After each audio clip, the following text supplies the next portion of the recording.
Can't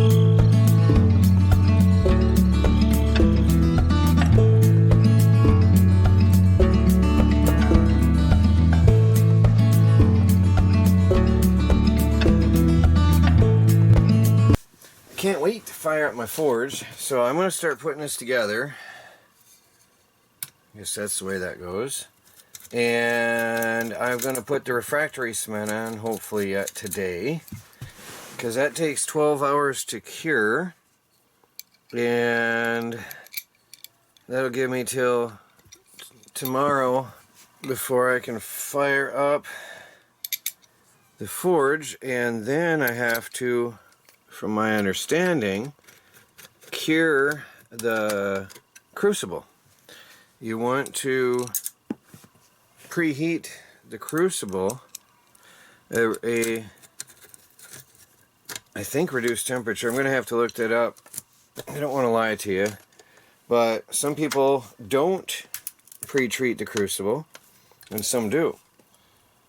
Well, me, I'd rather make sure that I have a good long-lasting machine, or well, crucible in this case.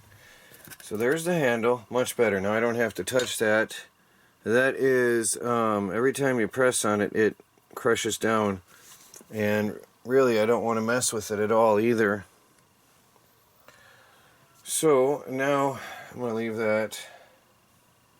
That does shed powder every time you touch it. Alright, I'm going to put that aside a little bit here, and I'm going to assemble the burner. I am not going to put the burner on. Here's my graphite forms that I bought separately. I'm not going to put the burner on yet though, because I'm going to be putting the refractory cement in the furnace, and this will just be in the way, but I do want to put it together right now and start getting this thing set up for, hopefully, if weather permitting, hopefully I'll have a primary burn tomorrow. See what happens. Sure would be nice if I can do that. So here we have a standard propane tank setup. This goes on your can, and this is your valve, and I think this is going to be very, very simple. There's a screw, or yeah, I think this will be quite simple. Yeah, there's that. That'll go into here. So what's that screw for? Okay, might have to look at instructions. This will go into here. I'm going to need some tools too. I'm just going to hand tighten it for now. I'll get the tools out separately off video. But really simple. I don't know what that screw's for. I'll have to look that up. Because there's a screw in here to adjust the nozzle, which is going to affect your airflow. As you slide the nozzle in and out of the burner, it will influence the airflow and the air-fuel mixture. So I'm just going to tighten that on for now. That's it. That's all there is to putting together the nozzle.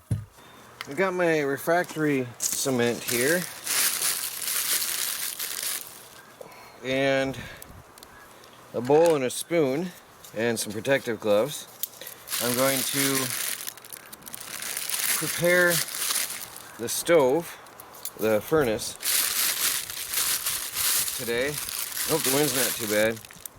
I might not be able to do this. I have to wait a minute. Now we have a strong gust as soon as I open up the powder. Isn't that funny?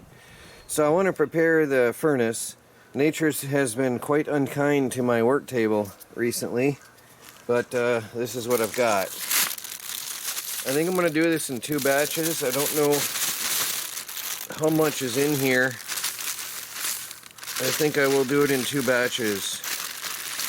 So I'm going to mix some water in there. I have watched videos, so I know roughly what I'm looking for. Well, there's some chunks in there. It's interesting. There's some larger chunks. of ceramics or something, or brick. Look at that. There's pieces. All kinds of pieces in there. I had no idea. Alright, well, I'll make some water in there and we'll start putting it on the furnace. It says on the package mixed to a 10:3 ratio. It goes on with a paintbrush, so I want it a little bit wet. I'll try that, and if I don't like it, I can add some more water. I'll start out with the lid. Is it going to work at all? Let me see. I don't know, it's a little bit thick for my liking. The paintbrush was provided, so I know that was meant to be used. That might have been too much water now.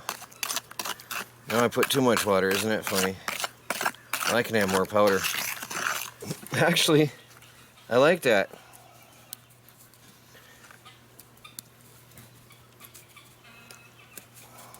I like that a lot this way.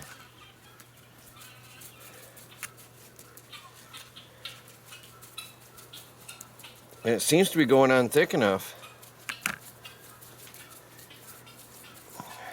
It's working for me. Oh yeah, I'm liking it.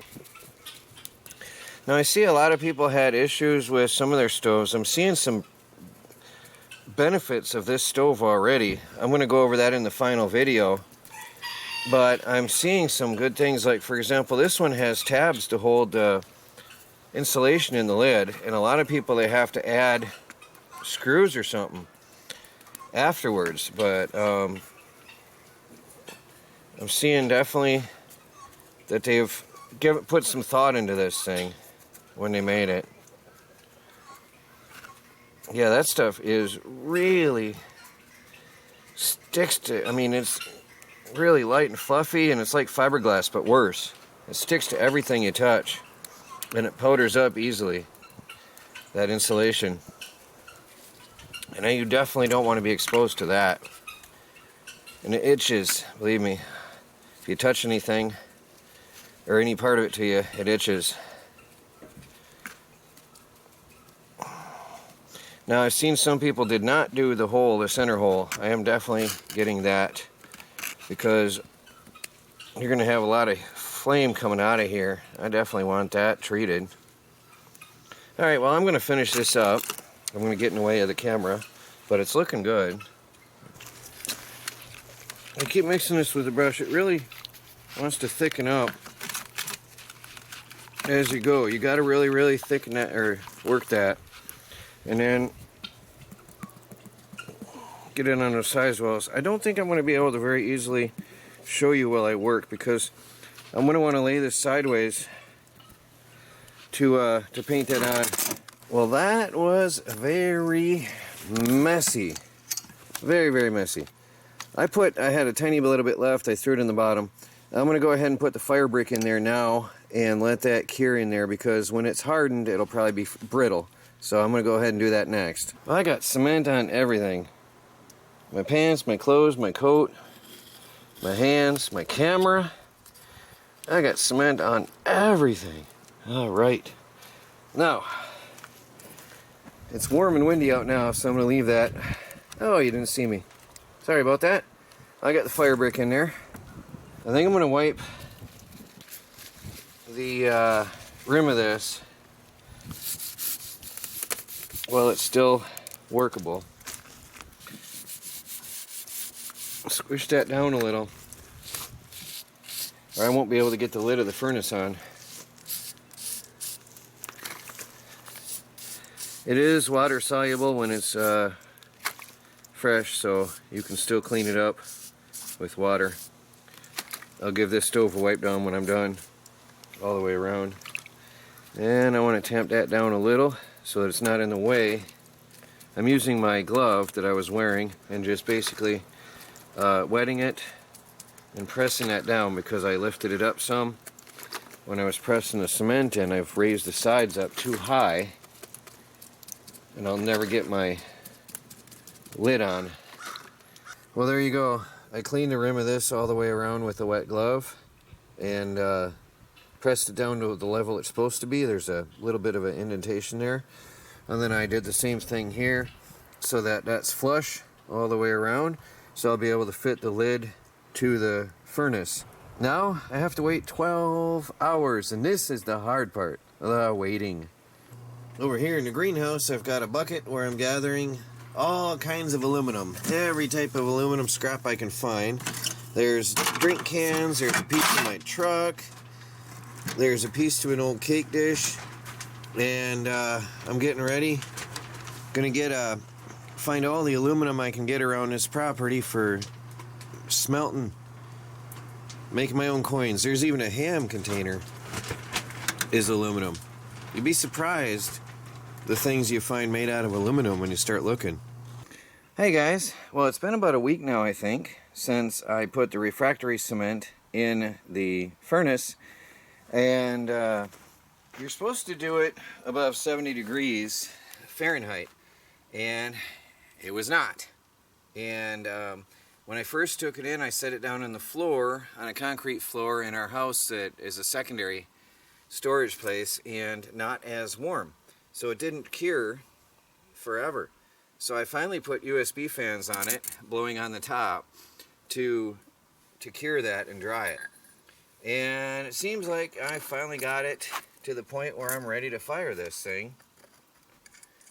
I got my line tightened up, and I'm going to temper the crucible today. I figure it's 90 degrees out.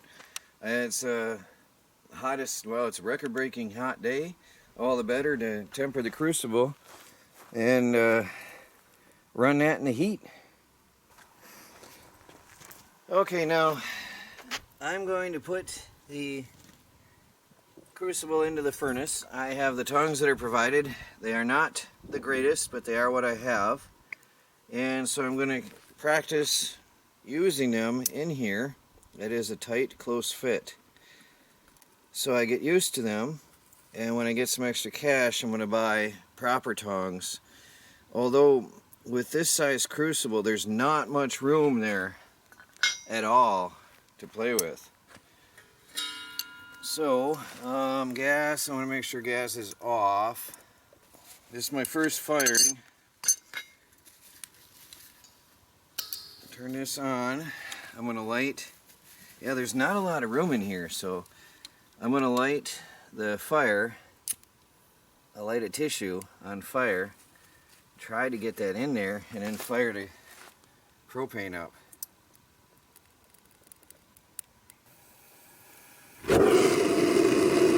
There we have ignition. So it is a valve on. I did not know if that was a valve. There is a valve there. We have ignition. Alright, I want to turn that down low though. I only want to get this to like 500-600 degrees, 500-600 degrees to temper that. And you can see moisture coming out of there. That's why I want to temper this slowly. Can you see that on camera? I think you can. All that moisture coming out of there. I definitely want to fire this really slow and gentle and burn off all the moisture before I do anything serious with this. I got a really gentle flame in there. Now I'm going to go get my laser thermometer and we'll keep an eye on that. I'm going to let that burn for a while until there's no more moisture coming out. And then I'll slowly fire it up a little bit higher and higher. My laser thermometer won't go that high, it's showing error. Moisture has stopped coming off, so what I'm going to do is crank that up gently and ease it up bit by bit, very slowly, until I can get that crucible red hot. Now it sounds like a smelting furnace. I cranked up the flow a little bit more, and I'm going to slowly bring that up bit by bit, step by step. I'm going to heat that up. I had to get build up walls around this. The wind kept blowing my flame out. Not good at all in the wind, and we have quite a bit of gusts today. So I've got cement block here, cement block there, piece of wood far enough away it won't get hot. Don't know if you'll see inside there. It's glowing inside. I don't know if the camera will show. It's glowing in there.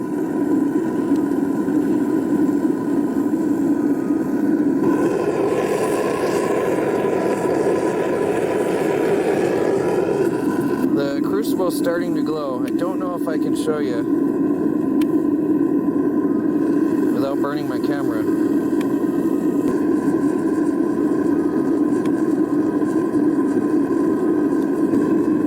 Getting hotter in there.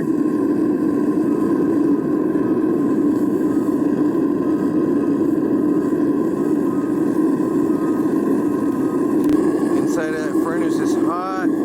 It's hard to show on camera, but there's quite a red hot flame coming out. Down inside there is really getting red.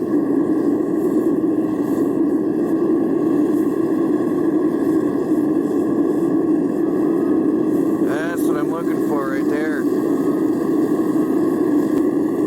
Now it's all red in there. Nice.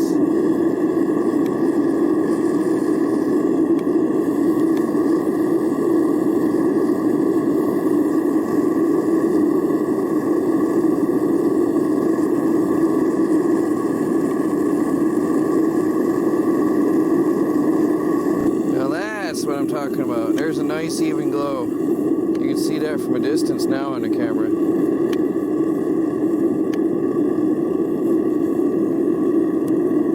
All the way around.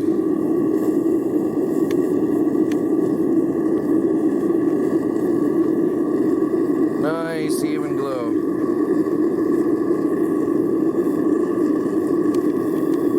Now I gotta torch it like that for 30 minutes. Look at that.